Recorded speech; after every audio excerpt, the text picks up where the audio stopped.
Welcome back to Vismayam news 24. இன்றைய நாளுக்கான குவைத்தின் செய்திகளை பார்க்கலாம். செய்திகளுக்குள் செல்ல முன் எமது சேனலை சப்ஸ்கிரைப் செய்து கூடவே நோட்டிஃபிகேஷனையும் ஆன் செய்து வைத்துக் கொள்ளுங்கள். நாங்கள் பதிவிடும் வீடியோக்களை தவறாமல் பார்க்க முடியும்.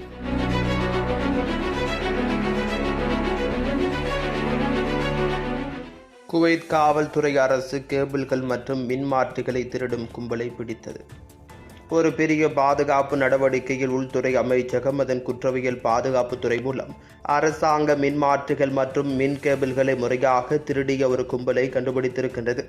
பல வாரங்களாக நடத்தப்பட்ட நெருக்கமான கண்காணிப்பு மற்றும் விரிவான விசாரணைகளுக்கு பிறகு ஜாபர் அல் அஹ்மத் புலனாய்வு அலுவலகத்தின் துப்பறியும் நபர்கள் சந்தேக நபர்களை கண்டுபிடித்ததாக குற்ற புலனாய்வு பொதுத்துறை மூலதன ஆளுநரக புலனாய்வு பிரிவு தெரிவித்திருக்கின்றது. ஆகஸ்ட் 25 திங்கட்கிழமை ஜிலிபல் சுயூக் பகுதியில் திருடப்பட்ட அரசாங்க கேபிள்களை கொண்டு சென்று சேமித்து வைத்திருந்த போது பிரதான சந்தேக நபரை அதிகாரிகள் கையும் களவுமாக பிடித்திருக்கின்றனர். திருடப்பட்ட பொருட்களில் பெருமளவு அவரது வசம் இருந்தது பறிமுதல் செய்யப்பட்டிருக்கின்றது. மேலும் விசாரணைகள் பல கூட்டாளிகளை கைது செய்ய வழிவகுத்திருக்கின்றன. அது வங்காளதேசம் மற்றும் இந்திய நாட்டினரை அடையாளம் கண்டிருக்கின்றது. திருட்டுகளிலும் அதனைத் தொடர்ந்து கேபிள்களை மறு விற்பனை செய்ததிலும் ஈடுபட்டதாக சந்தேக நபர்கள் ஒப்புக்கொண்டிருக்கின்றனர். திருடப்பட்ட கேபிள்களை சேமித்து வைக்க பயன்படுத்தப்பட்ட சொத்தை வைத்திருந்த குவைத் நாட்டவரான அஜீஸ் ஒபேத் ரசீத் அல் முதேரியின் அறிவு மற்றும் பங்கேற்புடன் இந்த நடவடிக்கை மேற்கொள்ளப்பட்டதாகவும் அவர்கள் தெரிவித்திருக்கின்றனர். குற்றங்களில் தனது பங்கை அல் முதேரி ஒப்புக்கொண்டார் மற்றும் இலாபங்கள் குழுவுக்குள் பகிர்ந்து கொள்ளப்பட்டதை உறுதிப்படுத்தியிருக்கின்றார். சேமிப்பு இடத்தில் திருடப்பட்ட அரசாங்க கேபிள்களின் குறிப்பிடத்தக்க இருப்பை பாதுகாப்பு குழுக்கள் கண்டுபிடித்திருக்கின்றன. மின்சாரம், நீர் மற்றும் புதுப்பிக்கத்தக்க எரிசக்தி அமைச்சகத்தின் ஒப்பந்ததாரரான அல் குனைசி நிறுவனத்தால் பணியமர்த்தப்பட்ட மற்றொரு குழு தொழிலாளர்களை வெளிப்படுத்த விசாரணைகள் விரிவடைந்திருக்கின்றன. இந்த தொழிலாளர்கள் திருடப்பட்ட கேபிள்களை அமைச்சகத்துக்கு சொந்தமான அரசாங்க வாகனத்தில் ஏற்றுவது பிடிபட்டிருக்கின்றது. விசாரணையின் போது அமைச்சக திட்டங்களிலிருந்து மீதமுள்ள கேபிள்களை மறைத்து அரசாங்க கடைகளுக்கு திருப்பி அனுப்புவதற்கு பதிலாக முதல் பிரதிவாதிக்கு விற்றதன் மூலம் தங்கள் அதிகாரப்பூர்வ பதவிகளை துஷ்பிரயோகம் செய்ததாக அவர்கள் ஒப்புக்கொண்டிருக்கின்றனர். குவைத்தில் மதிய நேர வெளிப்புற வேலை தடை பிரச்சாரம் முடிவுக்கு வந்தது. ஜூன் 1 முதல் ஆகஸ்ட் 31, 2025 வரை காலை 11 மணி முதல் மாலை 4 மணி வரை அமுல்படுத்தப்பட்ட வருடாந்திர மதிய நேர வெளிப்புற வேலை தடை முடிவுக்கு வருவதாக மனிதவள பொது ஆணையம் அதிகாரப்பூர்வமாக அறிவித்திருக்கின்றது.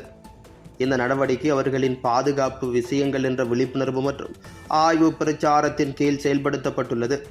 2015ஆம் ஆண்டில் நிர்வாக தீர்மான எண் 535உடன் இணங்குவதை உறுதி செய்வதற்காக மனிதவள ஆணையத்தின் செயல் இயக்குனர் ஜெனரல் மர்சூக் தைபல்லா அல் ஒதைபி இந்த காலம் முழுவதும் அதிகார சபை விரிவான ஊடக தொடர்பு மற்றும் கலாய்வுகளை மேற்கொண்டதாக குறிப்பிட்டுள்ளார். தொழிலாளர்களின் உடல்நலம் மற்றும் பாதுகாப்பை பாதுகாக்க உச்ச வெப்ப நேரங்களில் வெளிப்புற வேலைகளை இந்த ஒழுங்குமுறை தடை செய்கின்றது. ஆய்வுக் குழுக்கள் அனைத்து ஆளுநர்களையும் உள்ளடக்கிய 63 விதிமீறல் பணியிடங்களை பதிவு செய்து 68 தொழிலாளர்களை கைது செய்ததோடு 37 அதிகாரப்பூர்வ அறிக்கைகளையும் தாக்கல் செய்திருக்கின்றன. சர்வதேச தொழிலாளர் தரநிலைகளுக்கு ஏற்ப திட்ட காலக்கெடு சீர்குலைக்கப்படாமல் இருப்பதை உறுதி செய்து தீவிர வானிலையிலிருந்து தொழிலாளர்களை பாதுகாக்க இந்த முடிவு வடிவமைக்கப்பட்டுள்ளது என்று அல் ஒதைபி வலியுறுத்தியுள்ளார்.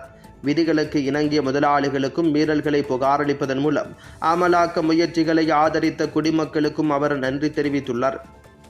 குவைத்தில் கட்டாய கல்வி சமூக வளர்ச்சியின் தூணாக உள்ளது என்று நிபுணர்கள் குறிப்பிடுகின்றனர். தொடக்கப்பள்ளி முதல் இடைநிலை பள்ளி இறுதி வரை மாணவர்களுக்கு இலவச கல்வியை கட்டாயமாக்கும் சட்ட எண் 11 அமுல்படுத்தப்பட்டதிலிருந்து குவைத்தில் கட்டாய கல்வி சமூகத்தை கட்டியெழுப்புவதிலும் நாட்டின் மனித வளங்களில் முதலீடு செய்வதிலும் ஒரு மூலக்கல்லாக இருந்து வருகிறது. குவைத் செய்தி நிறுவனமான குனா சட்டத்தின் முக்கியத்துவம் மற்றும் நன்மைகளை எடுத்துரைத்த கல்வி அதிகாரிகள் மற்றும் நிபுணர்களுடன் பேசியிருக்கின்றது. 1981ஆம் ஆண்டு முன்னாள் கல்வி அமைச்சரும் சுவேக் உயர்நிலை பள்ளியில் ஓய்வு பெற்ற அரபு மொழி ஆசிரியருமான டாக்டர் யாக்கூப் அல் குனைம் கட்டாய கல்விதான் செழிப்பான சமூகங்களுக்கு அடித்தளமாக அமைகிறது என்று குறிப்பிட்டுள்ளார். சரியான அறிவு மற்றும் கல்வி இல்லாமல் உண்மையான முன்னேற்றம் அடைய முடியாது என்பதை வரலாறு காட்டுகின்றது. கல்வியை புறக்கணித்த நாடுகள் பெரிதும் பாதிக்கப்பட்டன என்று அவர் குறிப்பிட்டுள்ளார். கல்வி பாடங்களை கற்பது மட்டுமல்லாமல் ஒழுக்கத்தையும் நெறிமுறைகளையும் புகுத்தி சமூக வளர்ச்சிக்கு பங்களிக்கிறது என்றும் அவர் குறிப்பிட்டுள்ளார். குவைத் சர்வதேச சட்டப்பள்ளியின் அறங்காவலர் குழுவின் உறுப்பினரும் குவைத் தேசிய குழந்தைகள் பாதுகாப்பு சங்கத்தின் தலைவருமான சேஹாம் அல் போரை கல்வியை வலுப்படுத்துவதன் மூலம் மனித வளர்ச்சி தொடங்குகிறது என்று குறிப்பிட்டுள்ளார். கல்விக்கு முன்னுரிமை அளிப்பதன் மூலம் அடையாளப்படும் விரைவான முன்னேற்றத்திற்கு சிங்கப்பூர் ஒரு எடுத்துக்காட்டு என்று அவர் குறிப்பிட்டுள்ளார். அல் போரை கல்வி பொருட்கள் மற்றும் பாடத்திட்டங்களில் தொடர்ச்சியான புதுப்பிப்புகளுக்கு அழைப்பு விடுத்துள்ளார். மேலும் மாணவர்களை ஈடுபடுத்த ஆக்கப்பூர்வமான கற்பித்தல் முறைகளை ஆதரித்து மனப்பாடம் செய்யும் கற்றலை நீக்குமாறு வலியுறுத்தி இருக்கின்றார்.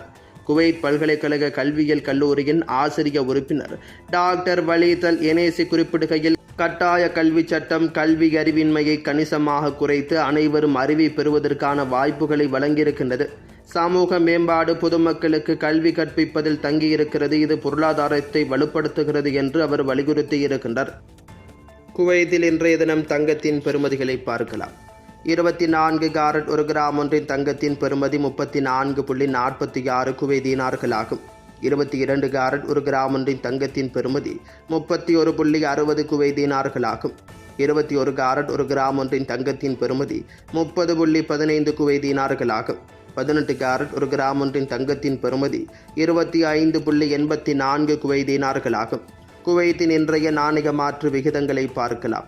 ஒரு குவைத் தீனார் ஒன்றின் இந்திய பெறுமதி 288.63 இந்தியன் ரூபாய்களாகும்.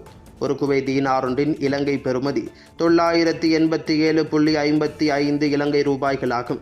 ஒரு குவைத் தீனார் ஒன்றின் பங்களாதேசி பெறுமதி 397.73 பங்களாதேசி டகாஸ் ஆகும். Welcome to Metro Medical Care. Your health is our concern.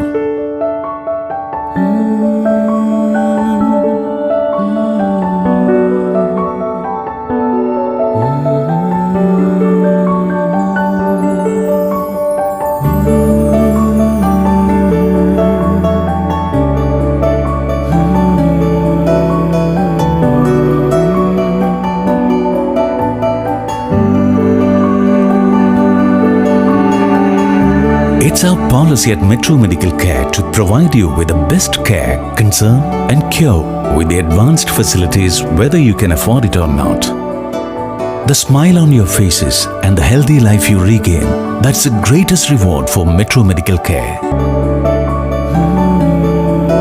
Metro Medical Group. The care, the concern, the cure. Kuwait, UAE.